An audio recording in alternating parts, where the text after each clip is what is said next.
I just want to troubleshoot one interpretation detail. Chelsea, could you please at the bottom choose add interpreter? Yes, will do. Thank you so it much. looks like we have 2 interpreters added and 2 not yet. So I'll take a look at that and I'll get it cleared up. Yes, please. So the ones that will be needed to add are myself, Maria Angelica, and also the Creole interpreters Lourdes and Winnie, because interpretation in Creole is not active right now. Okay, I'll get that. And thank you so much for your support and your patience in troubleshooting the tech issue. And Maria, did you want to announce anything else in terms of the interpretation? And this Yes. is Yes, so the interpreters will be added shortly. And yes, what we can do is we can start by giving the instructions. My name is Maria Angelica. My pronouns are she and they. And today I will be providing interpretation in Spanish alongside my colleague Naira. I will first do this introduction in Spanish, and then I will do it in English, and then my colleague Lourdes will do it in Creole. Buenos días, mi nombre es María Angélica, mis pronombres son ella, ellex. Hoy estamos proveyendo interpretación en español y en criollo haitiano con Marb Language Services para asegurarnos de que todos tengamos acceso a este espacio sin importar el idioma que hablemos. Les pido que por favor, si no están hablando en este momento, que por favor silencien su micrófono para que tengamos más calidad de audio durante la interpretación. Gracias. Bueno. Este va a ser un espacio multilingüe donde nos podemos expresar en el idioma que deseemos, entre el español, el criollo haitiano y el inglés. Y a proveer la interpretación. All those that are not speaking to put your microphone on mute, please. That's fair. Thank you. Gracias. Ok, entonces, si ustedes están acompañándonos en usando su computador, en la parte de abajo de la pantalla a la derecha, por favor hagan clic en el globo que dice interpretación. Ahí eligen el idioma en el que desean tanto escuchar como hablar y les recomendamos que por favor silencien el audio original que está en la opción que está debajo de la lista de idiomas. Vamos a poner esas instrucciones también en el chat a lo largo de la reunión para cuando las necesiten o las quieran compartir con alguien. Ahora, si ustedes se están conectando a la reunión por medio de un teléfono, es un poquito diferente. Cuando ustedes miran la pantalla de su teléfono, si por favor tocan la pantalla y ven 3 punticos abajo a mano derecha que dicen más. Cuando tocan los puntos, eligen el idioma en el que quieren escuchar y participar.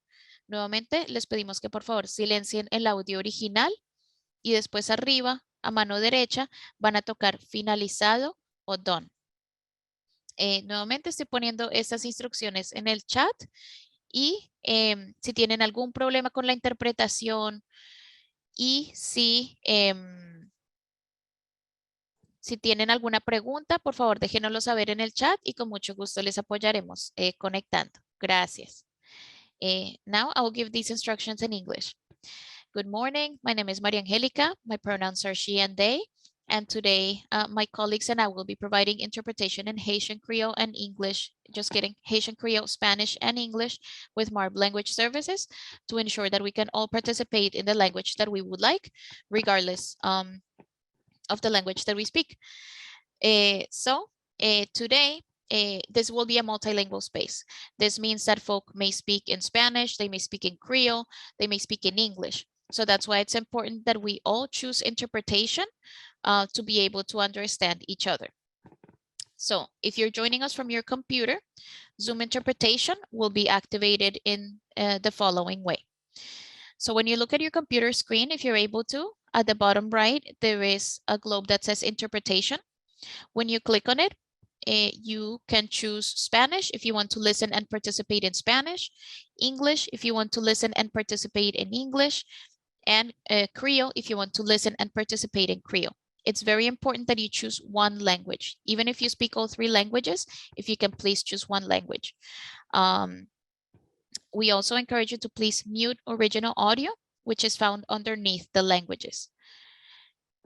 And if you're joining us from your phone, it looks a little bit different. When you look at your phone screen on Zoom and you tap it, there's 3 little dots at the bottom right-hand corner. Please choose the language that you prefer.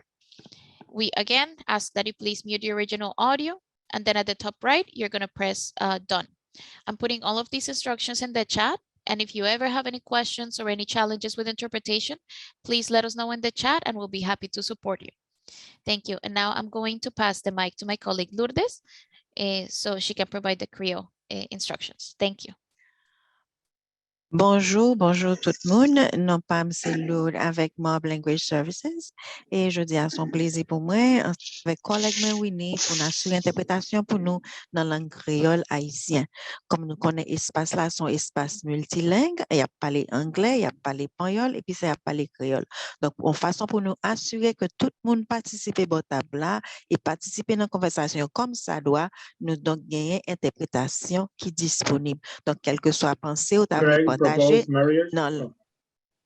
dans langue, tant pis, pas hésiter, dis-nous en créole et nous-mêmes n'avons traduit en anglais pour et vice-versa.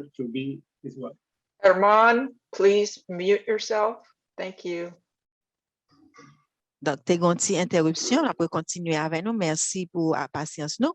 Donc, si nous, sur computer, nous avons participer et puis ça pour nous mettre nous dans le canal créole là pour l'interprétation en créole, nous avons regardé en bas à droite sous écran computer là, ou après un globe terrestre qui est relais interprétation.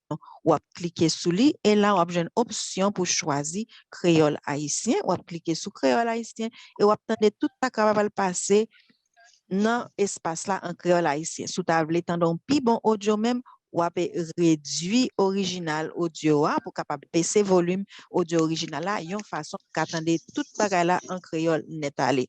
Donc sous téléphone ou même processus là un petit genre différent, ou regarder en bas à droite au point 3 petits points qui écrit mot, ou cliquer sur yo et puis ça la va avoir option pour interprétation. Aussitôt qu'on finit une option interprétation, ou cliquer sur langue créole haïtien et puis ça en vont sortir sur page là, ou cliquer sur dans une façon pour arrêter pour tendre interprétation en créole. Donc, et bonne participation. Donc, prends un petit moment pour nous faire exercice ça, une façon pour le séance commencer pour nous attendre en créole, j'en ai choisi là. Donc, si vous parlez tous les 3 langues, ce n'est pas un problème, mais on va pas obligé de choisir une langue, une façon pour nous tous converser ensemble, pour nous tous participer ensemble. Et nous dire déjà, bonne participation et bonne journée. Merci. Thank you. Over.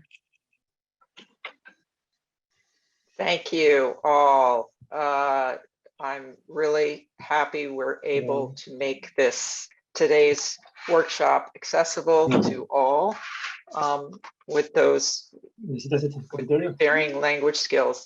Herman, I'm going to ask you again to, Herman, please mute your thing. If Chelsea, you could mute Herman, that may be helpful. Thank you. All right, good morning.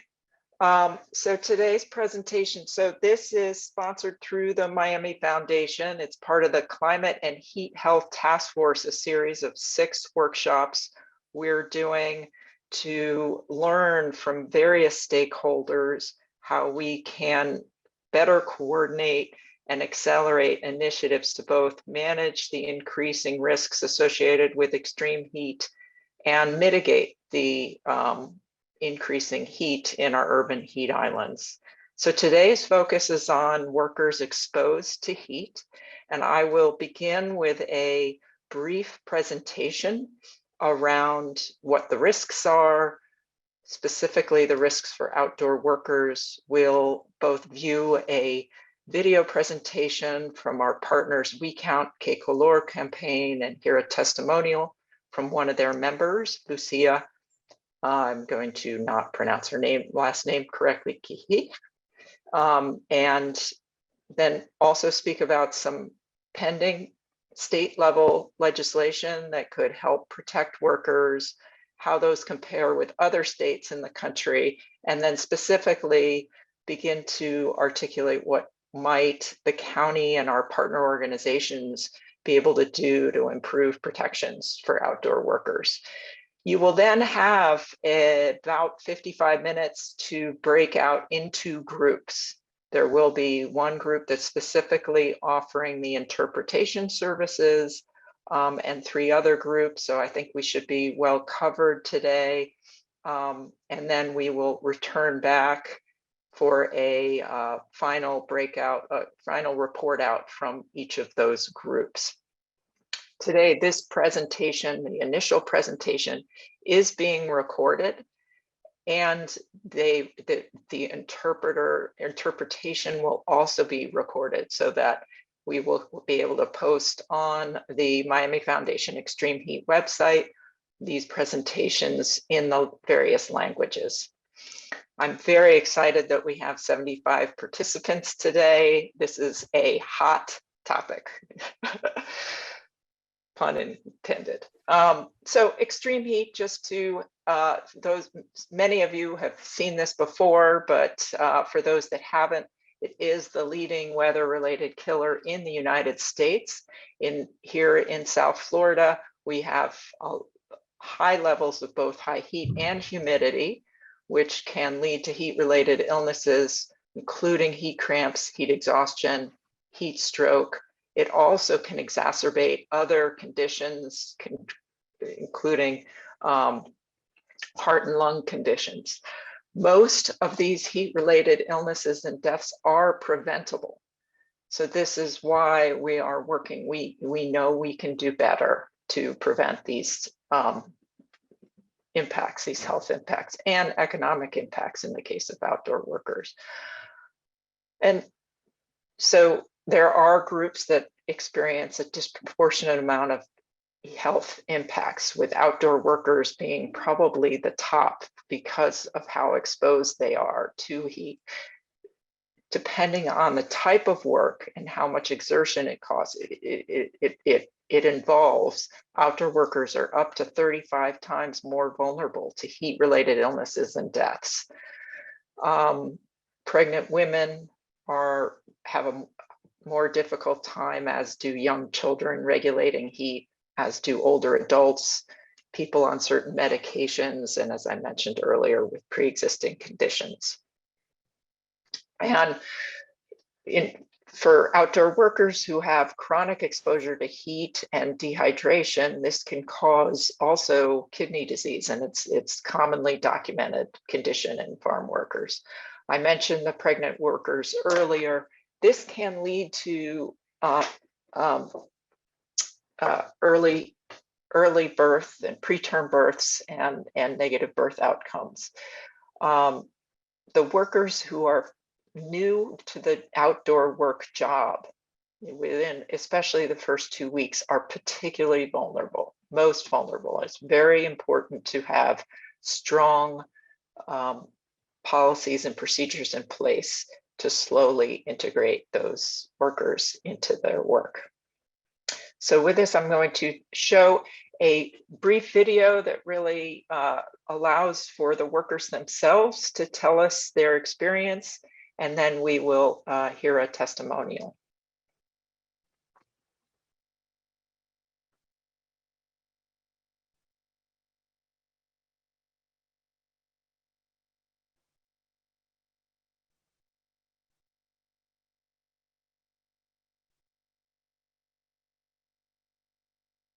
Oh dear. Oh dear. Why is this not working? Just go back, Jane. Go back to the page where you were before. I'm trying.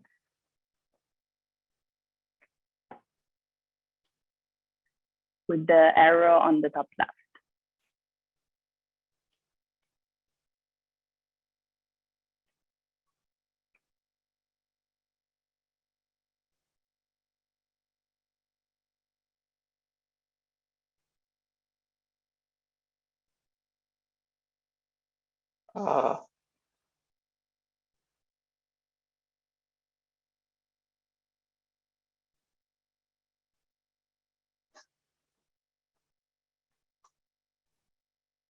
So try to click on the arrow on the top left to go back.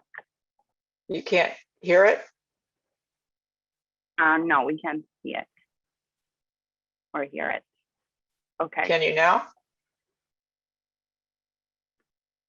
We can see it, Hear it. but we don't hear it. I think you have to unshare and then reshare your screen, making sure that you click share sound as well. Apologies.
Jane, the video doesn't have audio right now.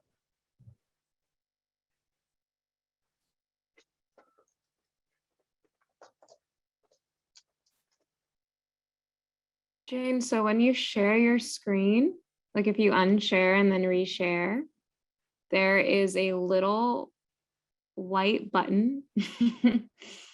Like go to share screen, and then on the bottom left, there will be a little tiny checkbox that says share audio as well. Do you see it? I'm looking right now. Yeah, it's really small and hard to find, but it'll be there. Thank you so much. No problem.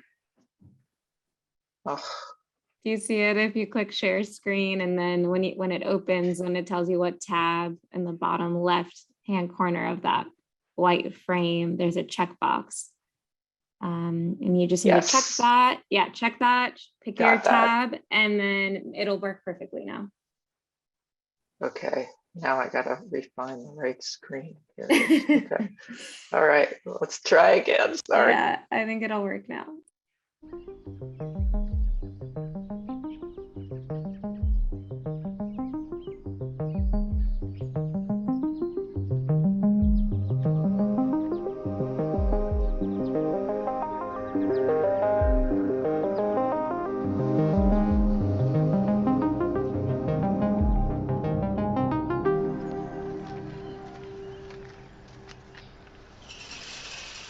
Yo trabajo en el campo, en la agricultura.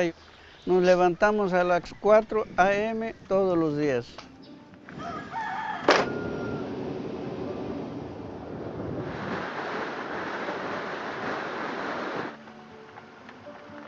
Antes de las 7 o a las 7 ya estoy en mi trabajo. Pero el transcurso de cómo va aumentando la calor, el cuerpo va resintiendo. Como uno anda agachado y todo eso pega el rayo del sol en la espalda.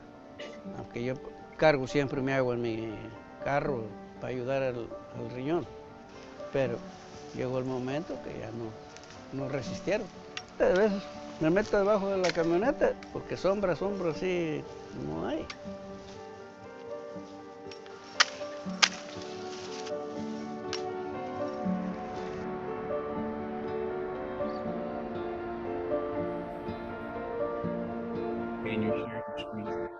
¿Estás buscando a alguien? Sí, sí, necesito pintar mi casa. Sí, sí.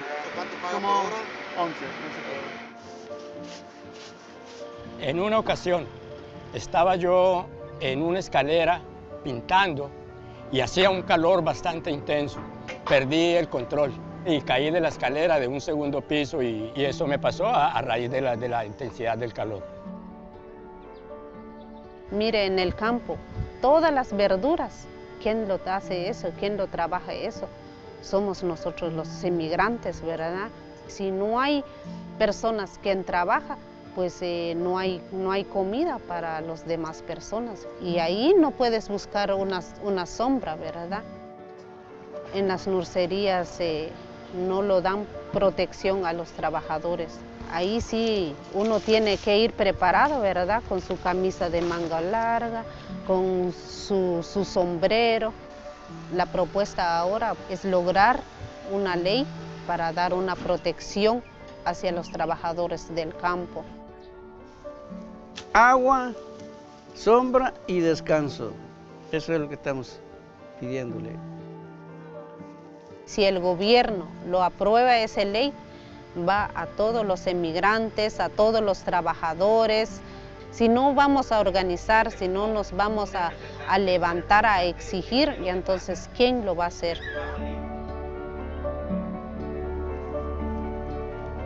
¡Qué calor! Pedro, bien, ¿y tú? WeCount. Hay veces quedamos sin agua y nosotros queremos el agua porque ahora hay mucho calor. Sí.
Oh.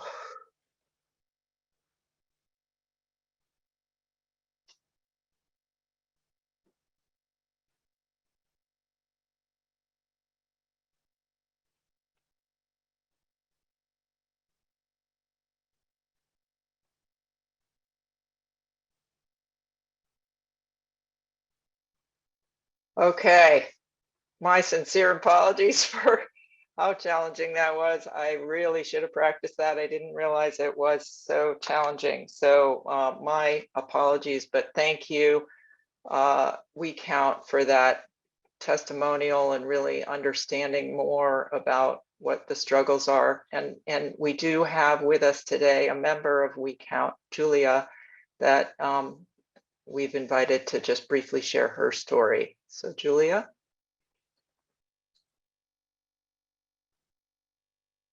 De aquí voy a hablar.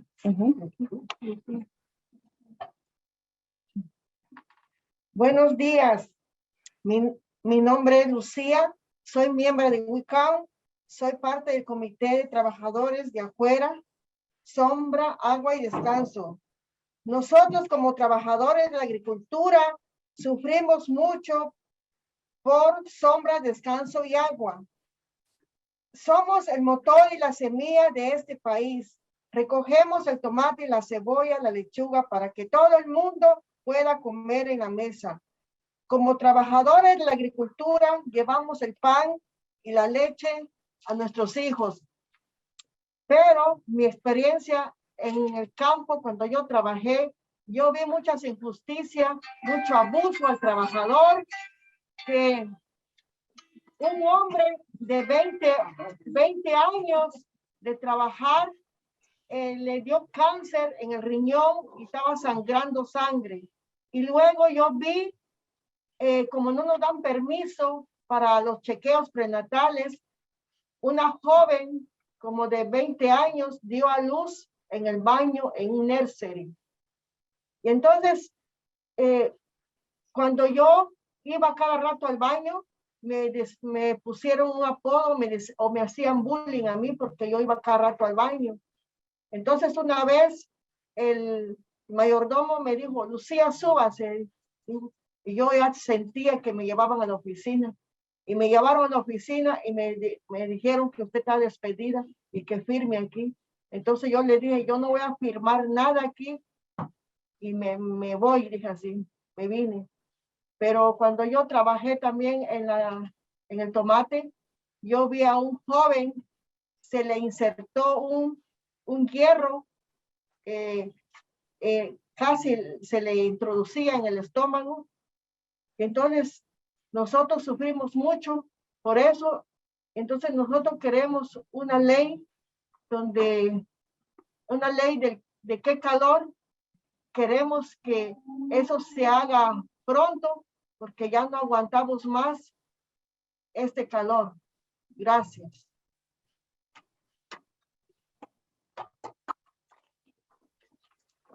Thank you so much, Julia. I appreciate that. So now I'm moving my screen forward. Why is it not? Okay. So the good news is that we have both Republican local senators here in Miami-Dade County who have introduced bills in the Florida legislature this session that are aimed at protecting our outdoor workers. There's Senate Bill 732 and House Bill 887, introduced by Senator Ana Maria Rodriguez and Representative Kevin Chambliss.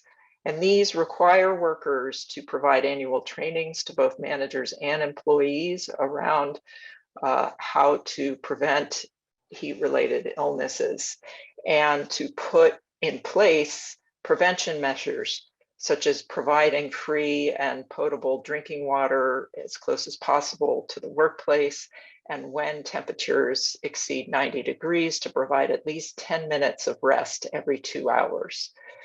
And to make sure that workers who are showing even mild to moderate heat illness, that they are pulled out and given the medical attention they needed. If passed, the law would take effect next fall, October 22, and currently the proposed laws carry no penalties for the employers. They're really aimed at sending a clear message as to what is expected and what is a safe way to prevent heat-related illnesses in the workplace. We are following, there are other states that have recently passed legislation to protect outdoor workers, Washington and Oregon and California. These are similar in some ways and different in others, certainly to provide potable and cool water to drink safely, to make sure there is written procedures and trainings for both employers and employees, and that they are providing adequate medical attention when needed. All of them have a slightly different requirement for recovery and rest period, but they all include it and include that they should be paid, except for in Oregon, and it coincides with a lunch period that's unpaid. Some of the general differences are in Oregon and Florida. They refer to heat index versus dry bulb temperature, and the California and Florida are laws, whereas in Washington, Oregon, they're emergency rules. And the amount of time and temperature range varies from state to state. What can we do if you are supportive of this? What can we do here locally in county or organizations and our partners? So some of the things that we can talk about in the breakout sessions: raising awareness amongst our employers and employees, piloting new strategies for improved heat health management on the job, such as having sensors on site and warning systems that provide easy access to that information when needed. recognizing and highlighting employers who are practicing best practices around heat health, advocating certainly for this legislation as well as for the Biden administration has called for heat prevention heat related illness prevention guidelines through OSHA, but that can take several years to get passed. So, and for those who are interested in supporting these state pending bills, certainly encourage you to get connected to WeCount as they are monitoring this very carefully and working to try to move it forward. Right now, we are in session, and it's very important that you contact your state representatives, both on the House and Senate side, particularly those in the regulatory and the House regulatory and in the Senate Health Policy Committees, and ask them to advance the bill by scheduling a hearing. That's what, is if they can get a hearing in place, that is how they're going to advance it to a full vote. So that's where that's at right now.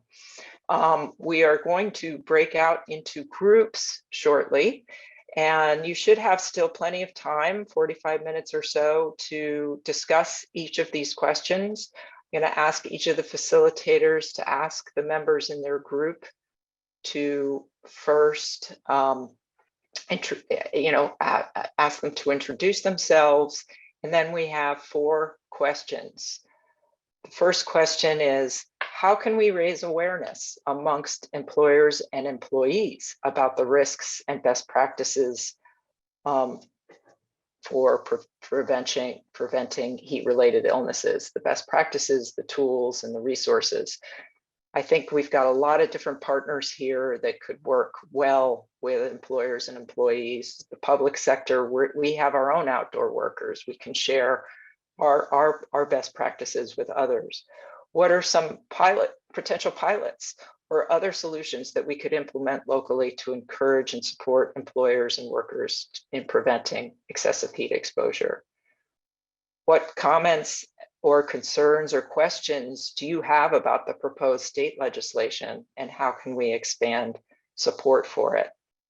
And who else should we be including? Who do we need to include in these efforts to make sure that we're doing our best to incentivize best practices in protecting our outdoor workers? This is truly the population most exposed and most at risk for heat-related illnesses. So we want to do what we can. As we move into breakout groups, if you are looking for Spanish or Creole translation, please stay in the main room. If you get moved to a breakout room, there is a button that allows you to go back to the main room. We're asking you to go back to the main room. That's where the interpreters will be. And with that, I'm going to ask Chelsea to move us into our groups. Definitely, just give me 1 second. I'm going to open all of the rooms now.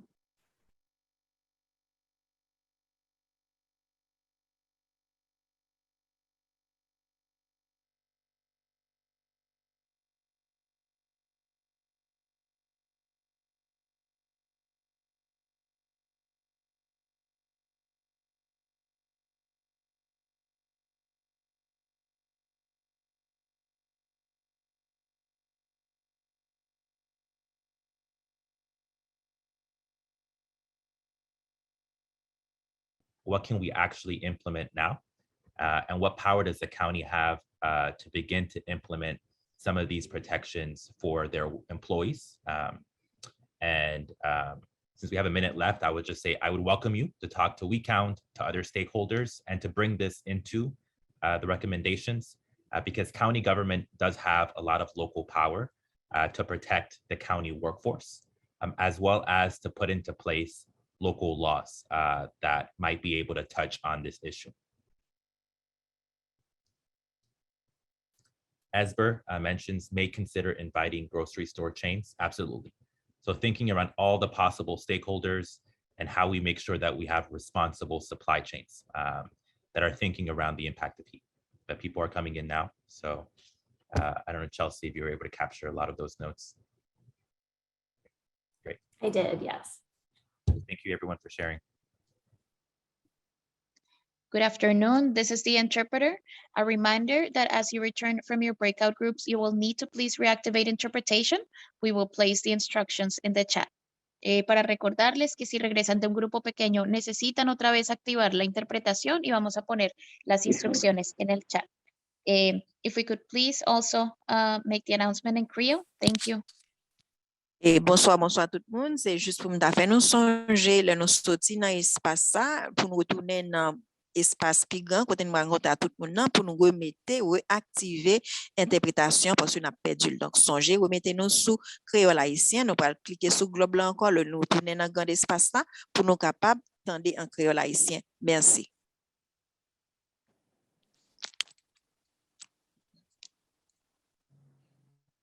Thank you. I think we're all coming back from our various groups. If your group was anything like ours, it was hard to get a word in edgewise. There's a lot of engagement and ideas shared. We in our group, I'm going to share mine and then ask each of our other facilitators to do the same. A brief just summary of what you learned from your group. We had a mix of physicians, faith-based leaders, researchers, union representatives, foresters, community activists. We had a really great mix of people. And we talked about the need to develop a series of quick, easy videos that employers could show to workers, even right before they go out to work, and do the beginning PSAs to promote the legislation and the need for these protections. We talked about getting in front of different industry associations, such as the UF-IFAS has regular meetings with growers. There's a nursery and landscape association to talk about even building heat-related trainings as part of their certification process. Meenakshi from FIU shared her research that she found that Miami-Dade workers compared with other workers in Florida actually reported higher levels of heat stress, exhaustion, and some of the emotional impacts of and stress-related impacts of heat was much higher amongst the Miami-Dade workers than other areas. Talked about bringing in insurance companies and particularly the health insurance companies to see if there's a way to do it, and the real need for regulation that in the state level, there is no Department of Labor. OSHA is very weak.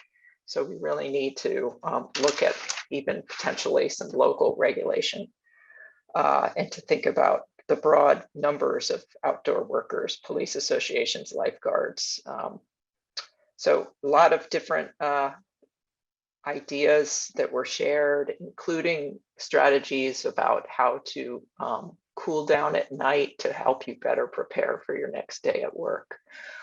With that, I'm going to turn it over to Oscar Londoño, facilitator. Thank you, Jane. I'll be brief. So I had a great breakout group with a bunch of stakeholders, including a group of outdoor workers. We discussed that this is a state of emergency, that outdoor workers are experiencing rising levels of extreme heat. We talked about what's actually being offered at the workplaces now, that many of them spoke around not having water, not having shade, not having rest. They spoke about not just being workers, but being parents, caregivers, and what happens when they get sick or if they die. We talked around the need for some kind of law locally that protects county employees. So what can county government do now to take efforts to protect the county workforce? And also what can we do in the private sector? What regulations can we put into place locally? The need for a comms campaign, a mass communications campaign around this so that more people understand the risk of extreme heat. So it's not normalized, but seen as a growing health crisis, that this campaign be language inclusive. So recognizing the presence of native Mayan communities in agriculture from Guatemala and from Mexico who speak native dialects that aren't any of the primary languages. So making sure that our comms reflect sort of the diversity of languages of outdoor workers, doing employer education, bringing responsible employers into the mix so they can inform strategies that are good both for their workforce and for the economy and for their businesses. Mentioned Sunripe certified brands. So employers in the tomato industry in Florida that are already putting into place some of these protections that recognize that laws and enforcement are important. And then lastly, research and discussions around temperature models and thinking through what might be the best way to record and monitor temperature, including dry bulb and heat index. Great, thank you. Galen, you want to share from your group? Yeah, quickly, I think some of the same things that Oscar was saying, that labeling, getting to the consumer is important. And when we think about consumer, we should also think about how can we work with the wholesalers or the wholesale purchasers, and maybe they should be part of the conversation as well. But labeling, we had a few discussions about what labels we could possibly do. There was a suggestion for developing oases, like an oasis, a standard oasis that people can use, workers can use. What is a proper space? And making sure that there's an anonymous support group to report violations, or a way to report violations that's anonymous. Maybe the county could do that. We also talked about county procurement and how there should be requirements in that.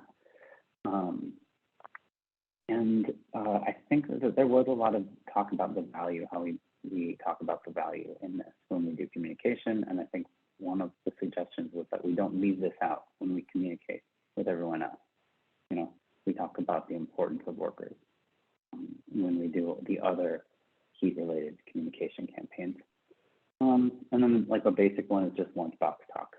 You know, these standard, anybody who's worked in an OSHA shop, a place that's regulated by OSHA, you get regular lunchbox talks that tell you how to do these things. I think that's what I have. That's awesome. Thank you. And Karina. Hi, so like the other facilitators, we had a great conversation in my breakout group. So again, just to reinforce the communications campaign and really education on both the worker and the employer side. Olivia shared a big campaign in Canada with big pink signs, and I think that's very in line with what Miami is. So neon signs, very much like our Resilient 305 colors. We talked about partnering with some of the same people that have been mentioned, the chambers of commerce. We also had a good discussion on recognizing that Miami is a community of small businesses, how, you know, what opportunities lie there, and you know, if there's penalties associated with some of the legislation, then, you know, how can we prevent that? We had a great discussion also about PPE, what, you know, what's the PPE for heat? And how, and you know, are there opportunities to pilot some programs where, you know, the county or some nonprofit organizations can offer that. Also using the network of nonprofit organizations to do the education, you know, take the burden off of employers.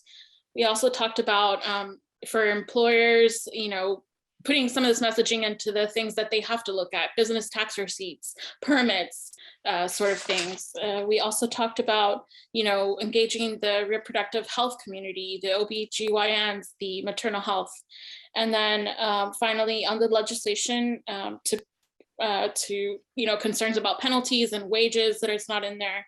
And then also bringing in finally municipalities, the supply chain, you know, the recognition of that. And I'm sorry, I'm speaking fast, but I know we're running out of time. So I'm sorry to the interpreters. Thank you, Karina, and thank you all. Just know that the presentation I made earlier will be on the Miami Foundation Extreme Heat website. The recording of the original presentation will also be there. And we will create some consolidated notes from the recommendations from each of the breakout groups that will also be shared when ready. Galen, did you have something, or he's waving goodbye? If you have additional ideas, please share them at resilience@miamifoundation.org. And thank you for participating today.